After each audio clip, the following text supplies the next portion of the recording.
one of Australia's most precious assets, internationally recognised, deeply loved, and a source of solace, well-being and joy for so many. But it is in rapid decline. The 2021 State of the Environment report found that over 1,700 species and ecological communities are now threatened or at risk of extinction.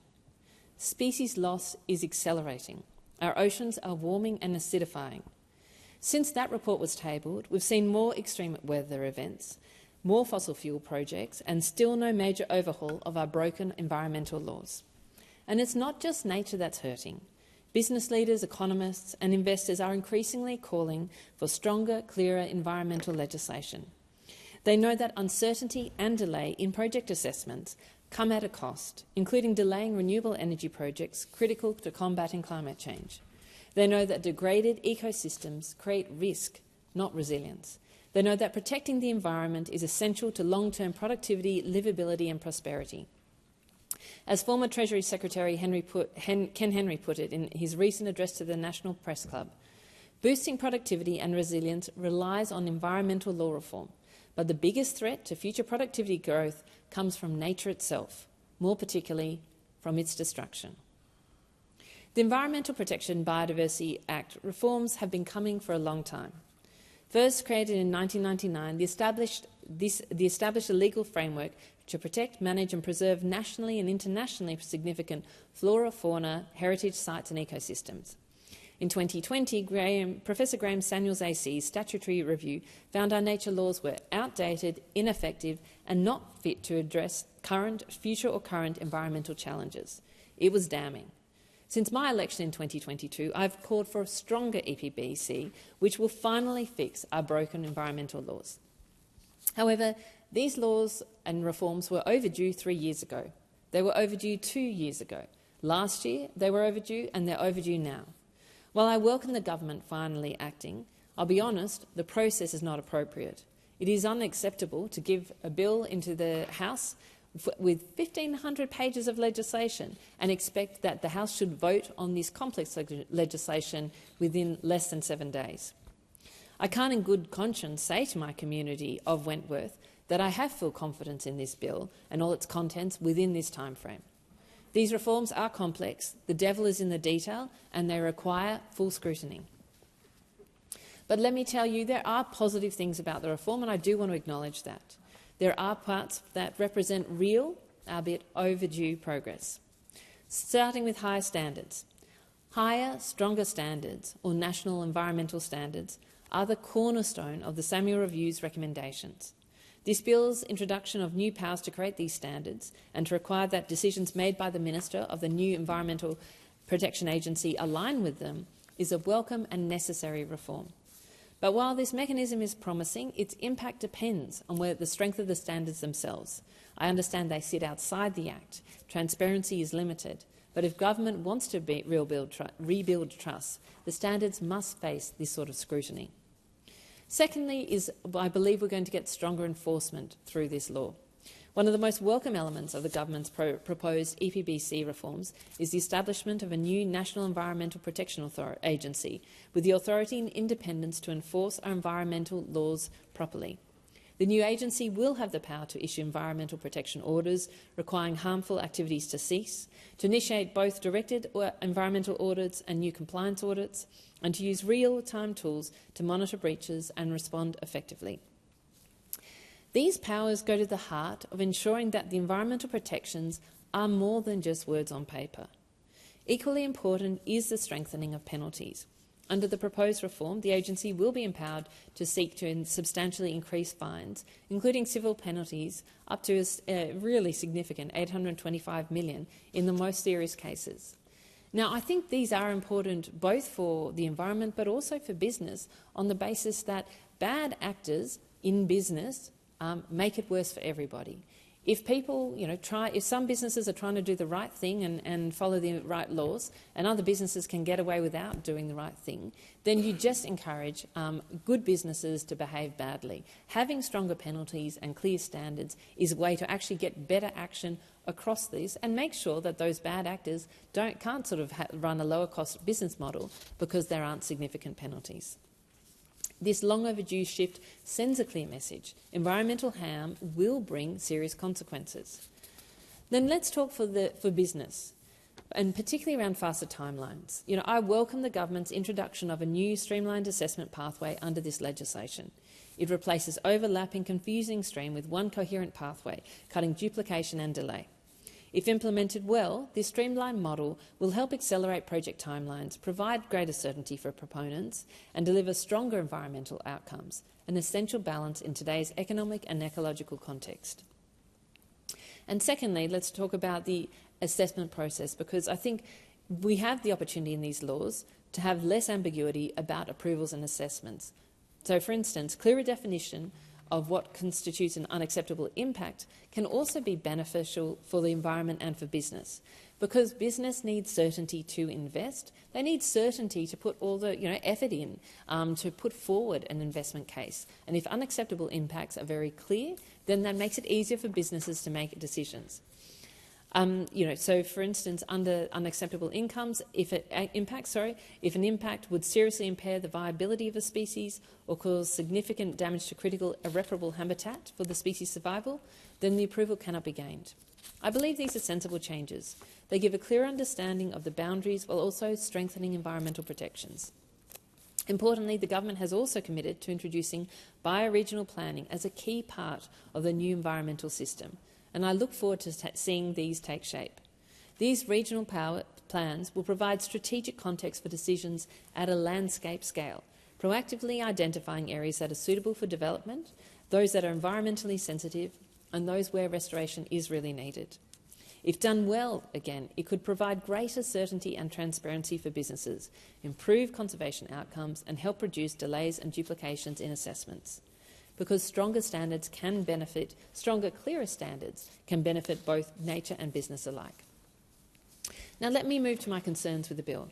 Whilst I commend the government on the introduction of the reforms, and I commend the government for engaging both with environmental groups and business groups, many of whom I have spoken with in the last week and have been on the main very appreciative of the constructive engagement that they have had with the government, there are still some very significant sticking points that could seriously harm the integrity and of this legislation, and actually create harm for the environments that the laws are seeking to protect. So firstly, let's start with national interest approvals and proposal pathways. There are two provisions in this bill for national interest. The first, national interest exemptions, allows for approval of projects subject to conditions and a specific timeframe as an expansion of an existing power. The Minister can consider a national security or a national emergency. I understand this is a break glass in case of emergencies clause with a statement of reasons published whenever it is used, and this does appear to be appropriate to me. However, I do hold deep concerns about the new power for national interest approvals or proposal pathways. This power allows the Minister to determine that if an action is in the national interest, it need not satisfy the 3 approval tests or can be exempt altogether. My concern, and this has been echoed by others in the crossbench and also by the environmental movement, is that this definition is too broad, discretionary and open to exploitation. This definition covers defence, security, strategic interests or international agreements, and then explicitly says this does not limit the matter the Minister may consider. So this is, again, a broad definition of national interest. I have a definition. I'm sure someone else has a different definition. There are all sorts of things that we may or may not agree are in the national interest. But having this sort of broad power in this bill, I think, really creates a significant loophole and a great deal of uncertainty in the legislation. It could, and these, as Ken Henry recently warned, there'll be a conga line of developers lobbying for this carve-out. And again, this ambiguity is not good for business. The second concern shared widely across Wentworth and the country is the continued exemption for continued native forest logging and the continuous use exemption allowing land clearing without federal approval. Currently, logging covered by the Regional Forestry Agreement is exempt from the EPBC Act. This exemption remains unchanged in this legislation. This is deeply disappointing. RFAs are not adequately protecting threatened species, and I do believe that the government knows this. The Forestry Corporation of New South Wales was recently taken to court for breaching its state laws. We know that without proper regulation, species like the greater glider, koala and grey-headed flying fox are heading for extinction. Since the EPBC Act commenced in 2000, more than 11.5 million hectares of land has been cleared, including 3 million hectares of remnant native vegetation. A University of Queensland study this year found most land clearing occurs without assessment of environmental impacts, worsening both the biodiversity and climate crisis. Even though forests are home to threatened species and logging and land clearing can wipe them out, these exemptions persist, and I do not believe that the government should have introduced these laws without dealing with these exemptions. I think they know that. I think they're leaving these open exemptions as a negotiating ploy, potentially with the Senate, and I think that is another reason why this bill is not appropriate for that not to be included in this bill in the House. My next concern relates to transparency and independence. I'm pleased to see a NEPA, National Environmental Protection Authority, established, but I have real concerns about its independence. The Minister retains decision-making power and may delegate to NEPA, whose CEO will be appointed by the Minister of the day. That's not independence. The Samuel Review explicitly recommended against retaining such ministerial discretion. It undermines trust, transparency and enforcement. The NEPA must be truly the tough cop on the beat, independent, transparent and free from political influence. I do not think that in its current form, such independence is guaranteed and therefore may not provide the enforcement that our environment needs.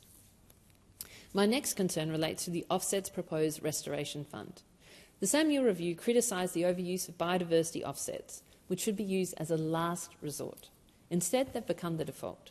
The new Restoration Fund risks creating a pay-to-destroy model, letting developers offset destruction with a cheque and shifting responsibility to the government. The New South Wales Biodiversity Offset Scheme has shown the pitfalls of this approach, with the funds accumulating but not being effectively spent. Western Australia's Pilbara region has seen similar issues. Offsets, there is an argument, and I do see the argument for having some sort of fund here, but the use of offsets needs to be really strictly controlled and only genuinely used as a last resort, not a licence to destroy critical habitat. And finally, climate. I'm disappointed that climate is not properly considered in these reforms. Climate change remains the single greatest threat to Australia's biodiversity and nature, from rising ocean temperatures to floods, fires, droughts and extreme weather. While proponents must disclose their emissions and mitigation plans, they aren't required to be considered by the Minister or the EPA, nor independently verified. In fact, the legislation explicitly prevents the Minister from considering anything beyond the set approval tests. The government argues this is unnecessary because emissions are managed under the safeguard mechanism, but that's not managed effectively. The safeguard mechanism is relied on really heavily here. Yet it is not effective enough in its current form to carry the burden. It needs to be expanded and fit for purpose. If the government was truly serious about recognising the climate impacts on nature, then they would be strengthening the safeguard mechanism alongside this bill to make sure that climate really, that those protections were really there. But they are missing. Finally, I want to acknowledge that the business community I have spoken to also have a number of concerns or changes that they would like to see in this legislation. I don't have time in this speech to go through them, but again, I think some of these are very valid and thoughtful concerns and should be addressed in the drafting of this absolutely mighty bill. So I understand that a number of constructive amendments have been put forward through the crossbench and to identify and manage some of the loopholes today. And I will also be moving some amendments. In conclusion, I am really torn, I'll be honest, whether to support this bill in its current form. The reforms are urgent to protect nature, urgent to enable clean energy, urgent to support productivity. I have been consulting widely with the business and environmental groups, and they are telling me to a person that these laws really matter and we have to get them right. I do believe on balance that this bill is better than what we have now. But given the very short time that I have to consult on this, it's hard for me, to hand on my heart, to tell that to my community with absolute certainty.